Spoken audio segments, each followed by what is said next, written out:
Hey there, this is Jen T. Grace, founder and CEO of Publisher Purpose. And I am here with Stef Ziev today, who is the author of The Choice is Yours. Hey, Steph, how are you? I'm so good. How are Yeah, you?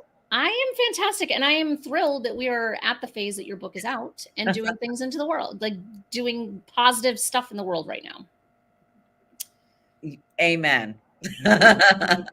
Yeah, sometimes the birth of a book is a little more just like pregnancy, right? And birth of a child, like sometimes they're a little more difficult than others. And so yours definitely struggled coming out of the birth canal, but it's out, it's in the hands of readers, and you launched just the other week. So I'm excited that we're here on the other side.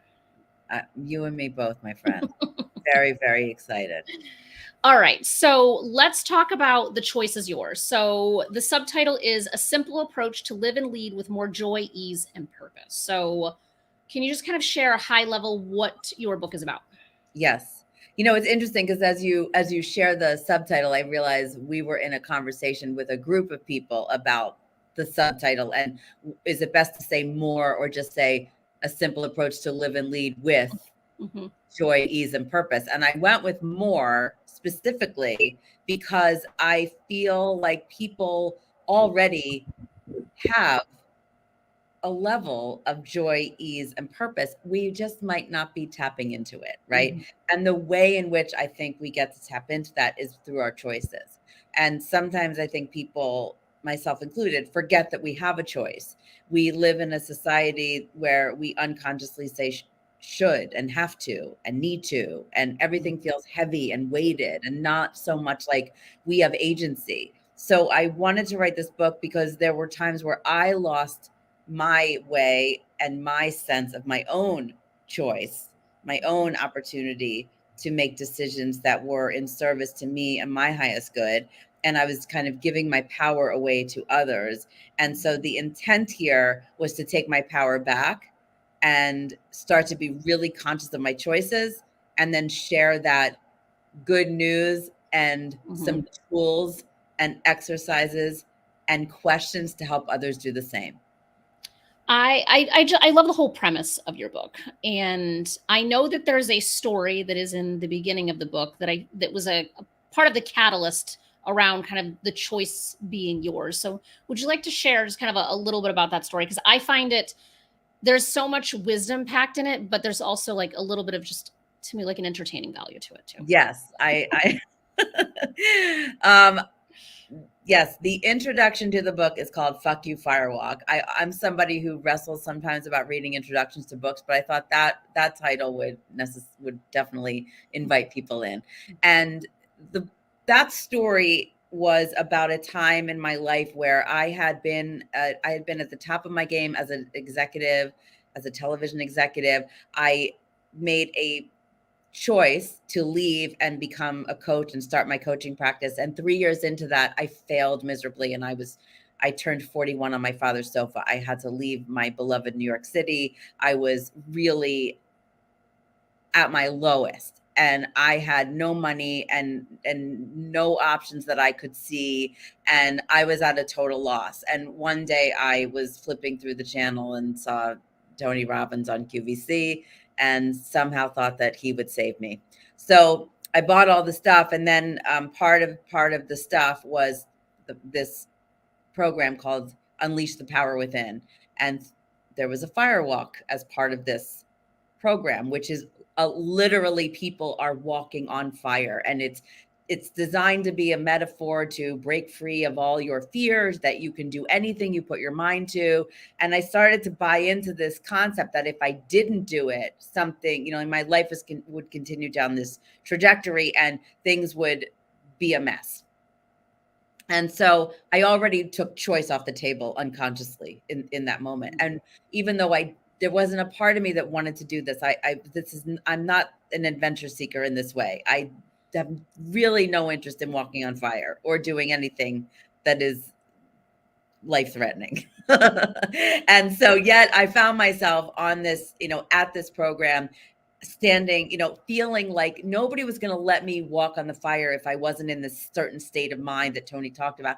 And so I was giving my power to Tony. I was giving my power to the people who were going to stop me from making this crazy step. And yet I found myself at the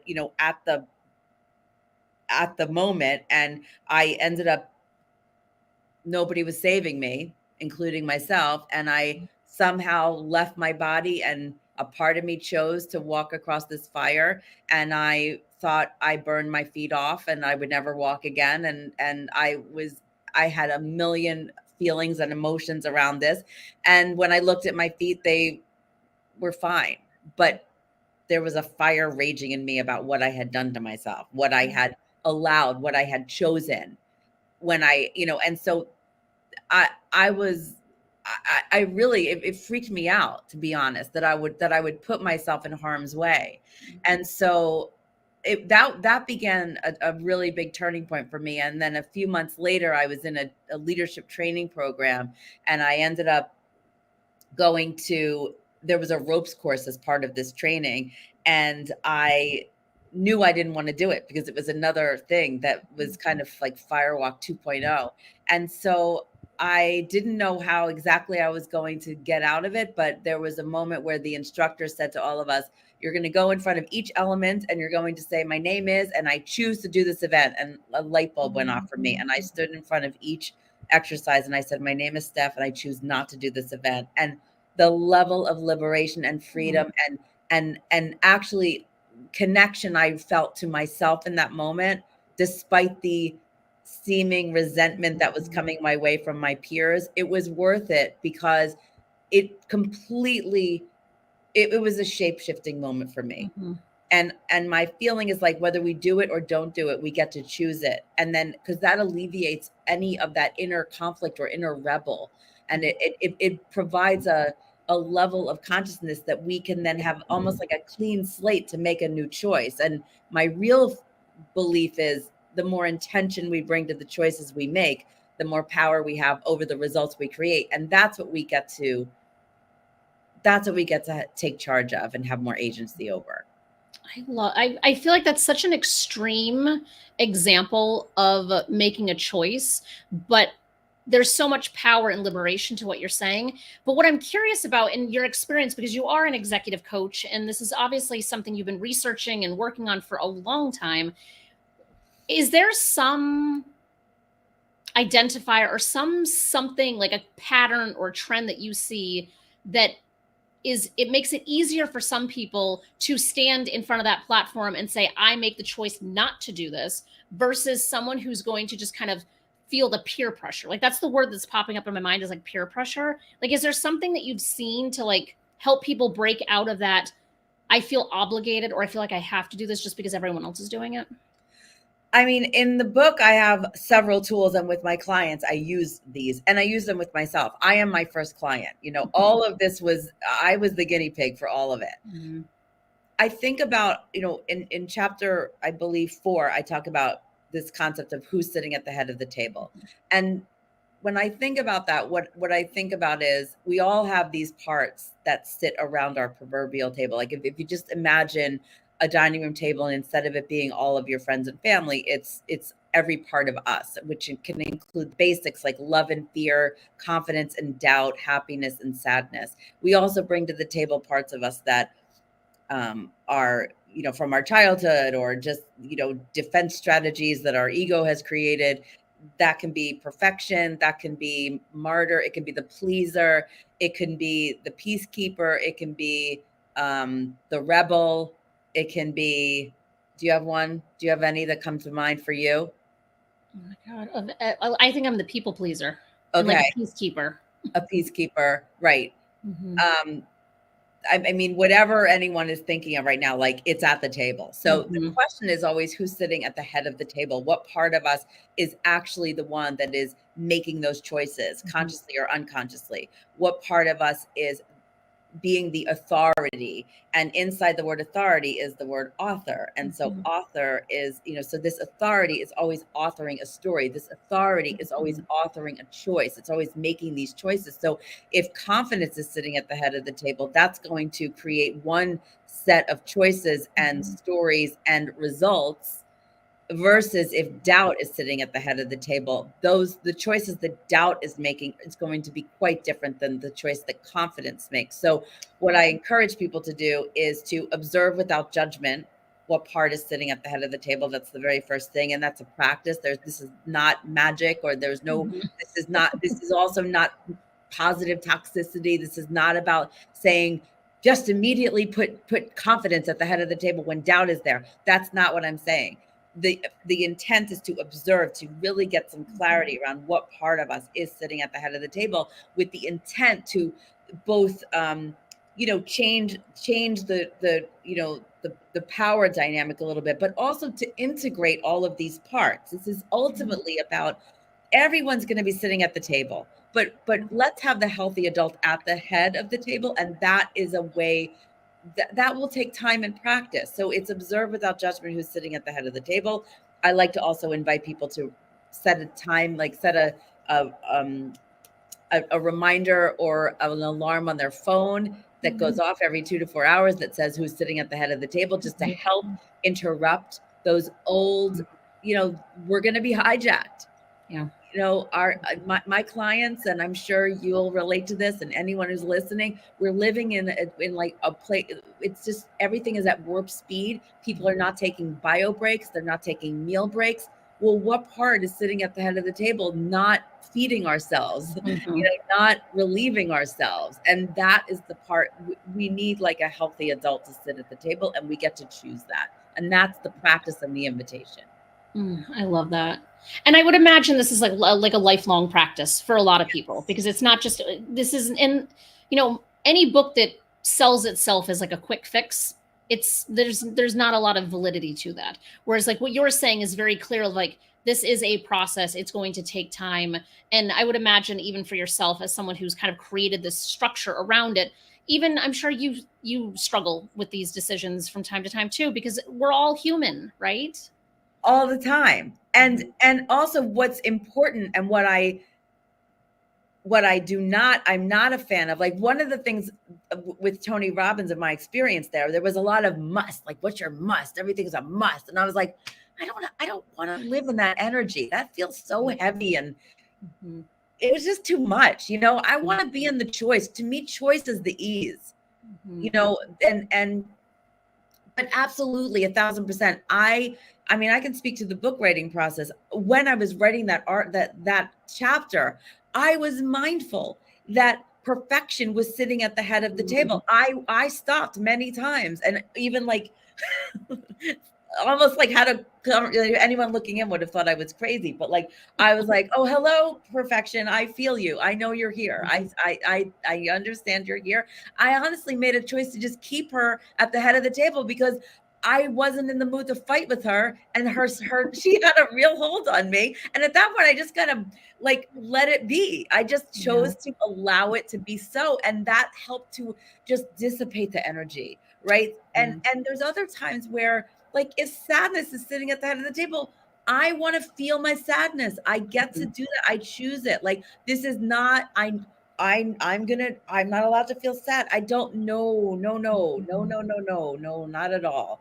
This is about, you get to feel your feelings. You get to choose that. And the invitation is to integrate, but we're never going to always be love at the head of the table. We're never going to always be, joy at the head of the table. We are humans we're complex, and we have many layers, and all of these parts of us are going to go, they're going to rotate through the head of the table. We need fear sometimes. If the tiger is, when the tiger is following us, fear is a healthy thing to feel, and to let that part lead. That will take you away from the tiger, whatever that is, literally or figuratively. So yeah, this is just an invitation to really observe without judgment, be as intentional as possible about the choices that you're making, even if it's like fear is sitting at the head of the table. Okay, I'm acknowledging that I'm making a choice from fear. Okay, great. Then it's just information. what's the result of that choice, and what do you want to choose differently maybe going forward? That's all this is. And it sounds like it takes the emotional decision out of it, right? Yeah. Is that fair? Yeah. I mean, it does or it doesn't. Like sometimes there will be emotion, but like choose the emotion, right? Mhm, Choose mhm. it. Okay. And that again, I don't think there's any right, wrong, good, bad especially in the beginning of the process. It really is an opportunity to just be mindful of what part of us is choosing. Like my sister will say, if you're going to do it, don't judge it. If you're going to judge it, don't do it. Right. Mm, So it's like a wise. version of that in some way. Mhm. It's like, if you give yourself choice, then the judgment kind of, or even choose to judge yourself. Like as Yeah. if you're gonna judge yourself, choose it. Like that's what I say. I say if you're gonna, whether you go to the gym or you don't go to the gym, choose it. Mhm. Then what happens? It's like we don't have anyone to rebel against. Yeah. Yeah, I'm sure it minimizes that internal conflict. That Correct. because I feel like that's where most of us are struggling, is that you're like, I should, that word again, right? I should be doing this, or I should be doing this. And it's like, you could just choose to do the one thing over the other thing and then avoid all that struggle and conflict internally about whatever the thing is. It gives you back time, it gives you Mhm, back energy, it gives you mhm, back joy, it gives you back ease. mhm, It's like this is where the simple approach to live and lead with more mhm, joy, ease, and purpose comes in, because we're giving back to ourselves what is our birthright, what is already here for us to access. mhm, But we live in a society also where words, our default is so often I have to, I should, this mhm, is hard. mhm. We're not even aware of what we say, and yet those are stories that are sucking the life out of us. Mhm. And do you think, like, I think of the book The Power of Now, from however old that book is at this point, of just really just focusing on being in the now, not thinking about what you just did or lamenting on whatever the thing is, or not looking ahead of what you need to be doing in 5 seconds, 5 minutes, or 5 hours, but like really just focusing on being in that present moment. And it feels like having the choice and making those choices to just be in the present moment are very much intertwined with each other. I agree. I Mhm. agree. I think that's another absolute important layer of it. I talk about it, I guess my version of it in the book is check in before you check out, Mm, right? So it's like if you check in the moment and you just get really clear and you're like, I am sitting in a chair, my legs are crossed, I have my hands on a notebook, I'm talking to Jen, I'm choosing to be in this moment, I'm choosing to be in this conversation. It's just getting, checking in and just saying, you know like whatever else is going on, and then that allows us to really be here now before we're checking out, like I did with the firewalk and giving my power to mhm, Tony and and everyone around me. And we do that all the time, you mhm. know Yeah. Yeah, we give our power away a lot. A yeah. lot as humans. Yeah. And I want to say it, even like if we think about the table, like we have our own inner table, but I also do think about this in terms of the external world, right? So if we go into a Zoom room and we're not conscious, we haven't checked in, we haven't gotten present to who we're being and who we're showing up as, what part of us is sitting at the head of the table. I can tell you most people are not having that conversation with themselves before they go into Mhm. a Zoom room, a classroom, a dining room, a conference room, name the room with a table. We Yeah. are all bringing a certain part of us to the table. So if you think about it, like, you know, if sitting around that table, that conference room, that Zoom room, whatever is, stress, anxiety, worry, Mhm. fear, Mhm. not enough, less than, Yeah. that is the energy that we're making choices with, which is having a ripple in the world, Yeah. right? Yeah. So it's like that's what I'm seeking to also interrupt. So this book is really like the micro to macro, Mhm. and maybe the next book will be macro Yeah. to micro, Yeah. you I know? think that would be fantastic, because yeah, I think you're right, because even just the title of The Choice Is Yours, it's such a simple, easy, it feels very self-explanatory, but then obviously when you go into more detail, it's much more clear of like exactly what you mean by this. But I love that it's micro, because I think anybody can pick this up and actually see some kind of change instantly by just, because to me it's all about a reframe. Like the whole thing is just kind of like shifting the lens in which you're viewing things through currently, and it Yeah. doesn't have to be complicated is also the message I'm hearing. Right. And it's also, it is something that we say, it's in our vernacular to say the choice is yours. I don't know that anyone stops and really understands or thinks about what that means. Mm-hmm. I don't know if they really say, oh, wow, that is an invitation. That's an invitation for me to come back and actually make a conscious choice, not just Mm-hmm. because I think I should, or I have to, or someone else wants me to. Yeah. Right. So it's about, if I had the agency to make a conscious choice right now, what would it be? Mm-hmm. And what do I want to create? Mm-hmm. And there's something really empowering about all of this, because I actually had a situation, I was thinking of your book this weekend, where I was at a friend's house in Cape Cod, and we were all just kind of hanging out, and there was a conversation about another future activity of everyone getting together in. And someone just jokingly was like, oh, so-and-so doesn't want to do it all the way, so she's not invited. And I was like, well, I'm not doing it all the way, so I'm going to uninvite myself. And then they were all looking at me like it was, because it was just assumed that I would be part of this activity. But I'm like, no, I'm not going all in. Like, love all of you, but no, like I'm making the choice that I don't need to be doing this. And it just like completely blindsided everybody. And I'm like, well, I'm making this choice. And I was like, oh, the choice is mine. Like, and it was like, so, like one of those moments just sitting in like a random kitchen. I But like, love it. it's like it's a place of empowerment though, too, because it was absolutely assumed that I Mm. was going to just go along with everybody else. And even when I said I'm not going all in, it was still assumed that I would change my mind and I would just default to going all in. I'm like, nope, not doing it. I love So there's it. something really empowering about that. And I Yeah. think that's like a big part of your book. Like there's an empowerment component to it. Yes. And also, I don't know what the experience was with people, but sometimes when when you become a model in that moment for what's possible. Because I mean, in my experience with the ropes course, I say people looked at me with a mixture of resentment and envy. Yeah, Right. totally. It's both.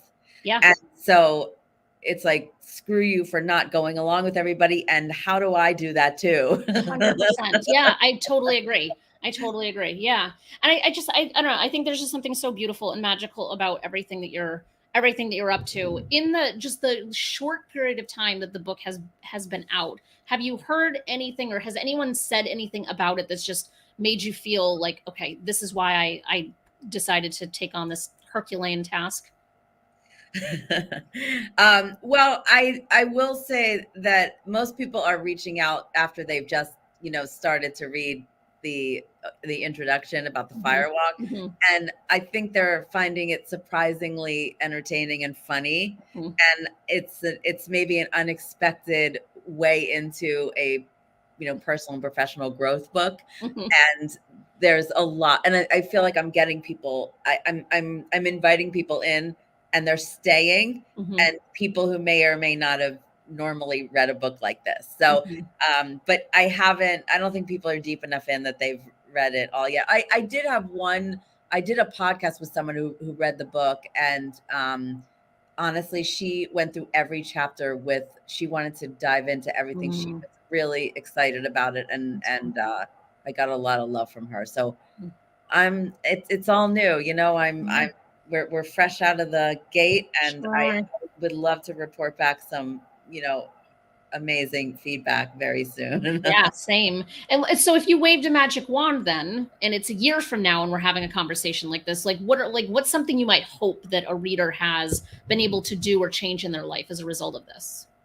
One of my dreams is that people go into their meetings through work, or they're, again, that they're sitting at one of those tables, whether it's the dining room or the classroom or the or the Zoom room or the conference room, and they're starting a meeting. Everyone's starting a meeting saying, my name is, and I choose to put this part at the head of my table, at the head of this table, and that's what I'm going to, lead with in this meeting and create with. And I think that the world could change if we did that. I think you are right, and I think I'm going to implement that. We just had a team meeting this morning. We're doing icebreakers to start, but like, why not have this be kind of the start? So I'm going to have my team make sure that they watch at least the tail end of this conversation so they can see the context. For I'm Yeah. like, hey, who's at the head of your table. I think that's fantastic, and maybe a resource. And obviously, let me put your website up on the screen too. But your website is filled with kind of resources and information that people can certainly access. But this might be another thing that you could throw in there too, of like how to start a meeting, putting certain people at the head of the table. So here's a new marketing idea. I Live love in it. real time. Yes, I love it. Thank you. The other way to say it, you can, go around and just say either who's sitting at the head of, who are you choosing to put at the head of the table during this meeting and hopefully beyond, and or what I'm committed to creating in this meeting is. And that could be also, I think of those as core values. Like if you can think of a core value that you want to create in the meeting, who you want to be, they can be one and the same. Absolutely. Yeah, I love that. And I think that's such a great goal, because I think people are fatigued by, especially Zoom conversations, especially on virtual conversations. People are just fatigued by it. So it's interesting to kind of just have a different way to set the tone in a meeting that's not something that has been done over and over and over. And it also is not overly effective. Yes. And what's also key here is that everybody gets to choose to hold each other to account, to be that, So if I say I'm, the part of me that's going to be sitting at the head of the table is, confidence. And then I start in the meeting to doubt myself. You get to say, Steph, I just want to remind you, you were committed to creating confidence and having confidence at the head of the table. And I'm experiencing you doubting yourself. So is there another choice you can make right now? I mean, that would be the like dreamy high level. Yeah. This is like a new way to moderate a meeting. Like, it's and facilitate a meeting, because I think this applies in many different meetings. It doesn't have to be just small. It could be even large meetings. Oh my, I love this. What a great vision. Even in large meetings, to start a big meeting by saying, before we begin, I invite you to come up with a core value about what do you want to create in this meeting, even if it's just energetically. Yeah, energy is a huge thing. Huge thing. And even energy on virtually. Like I definitely pick up on people's energy in virtual calls. Well, and sometimes it's like, and if we go back to the table or the room, right? And we know, energy precedes awareness. So there, we know with the feeling, the energy that's going on in a room before we are actually immersed in it, right? We walk in and we know if this is a happy room, a sad room, a freaking out room, we can feel it. So if we are instantly resetting the table, if you will, with our highest and best forth, and that's again the intent, knowing it's this or something better for the highest good of all concerned, we are going to get hijacked. That is the nature of our human selves, and we get to keep making choices. I love this. I feel like you have so clearly explained and articulated exactly all of the things in your book without me even having to ask a whole bunch of questions. So I love, it's so clear, and it makes me just re-excited all over again, because obviously thanks, Jen. There's exciting points in the process. It's obviously exciting right when we first start working together, but now that it's out there, it's a living, it's a thing onto its own that is now going to have that ripple effect. So I am very interested to see where our conversation will be a year from now, and to see how many people are using this concept of even starting their meetings off on the right foot with the choice is yours. Yeah. And the choice is yours to be diligent about it, right? To be committed to it, because this can go away in 5 seconds, right? It's like, oh, it can be it's like, oh, this sounds great. But the implementation and the consistency, if you have an accountability buddy to join you in this, that would be awesome too, Yeah. I'm gonna work on making this an internal PYP thing, because I really feel like it's such an easy to wrap your head around way to really create change and to have more intentionality behind any meeting. Yeah, I love it. Well, let me know if you want anyone, I'm happy to help. We'll be a good guinea pig. I love it. I love it. Awesome. All right. So for contacting you, it's stefziev.com, which is rolling along the bottom of the screen, but it's ZIEV. So if anyone is just listening to this, not actually viewing it, and Stef, STEF. I feel like you've got one of those names. I feel like similar, like with Jen, you can spell it multiple ways. So STEFZIEV.com. And then Stef's book is available wherever you can purchase a book. My personal favorite that I would like to always recommend is bookshop.org, because they are certified B Corp, as is PYP. And it just means that they have a commitment to environmentally friendly practices, sustainable practices, social responsible practices, all of those things that are very important to myself and PYP. So if you support them, you're supporting a local independent bookstore. But it's also available on Amazon, which is, some people's favorite place to shop, and it's accessible there. So you're welcome to go there. But Stef, is there anything on your website that you want to kind of drive people toward as well that could be beneficial? I am doing, there are gifts that I'm giving away. So if you go to my website and there's a book, you can click the book, or it just says order and get your free gift. So when you buy it somewhere else, you just come back to my website and you'll get some immediate gifts. And I offer a complimentary coaching session for anyone who's interested.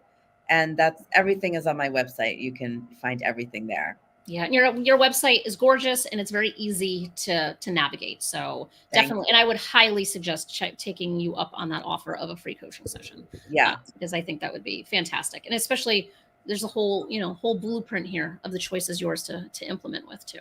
Yes, it's very exciting. And also, when you read the book, there are resources, so you can go back to the there's a resources page on my website, which you will get when you sign in, and then you can download all those exercises and actually do the work as well. Yeah. So that's you the can key. Choose to do the work. That would be a good choice to make. Yes, it would be. We're not going to say they should. We're going to say it would be a good choice. There's no should. Your choice. The choice is yours, everybody. Stef, thank you so much. This was an awesome conversation. I really appreciate it, and I look forward to chatting with you very soon. Thanks, Jen. I appreciate this too very much.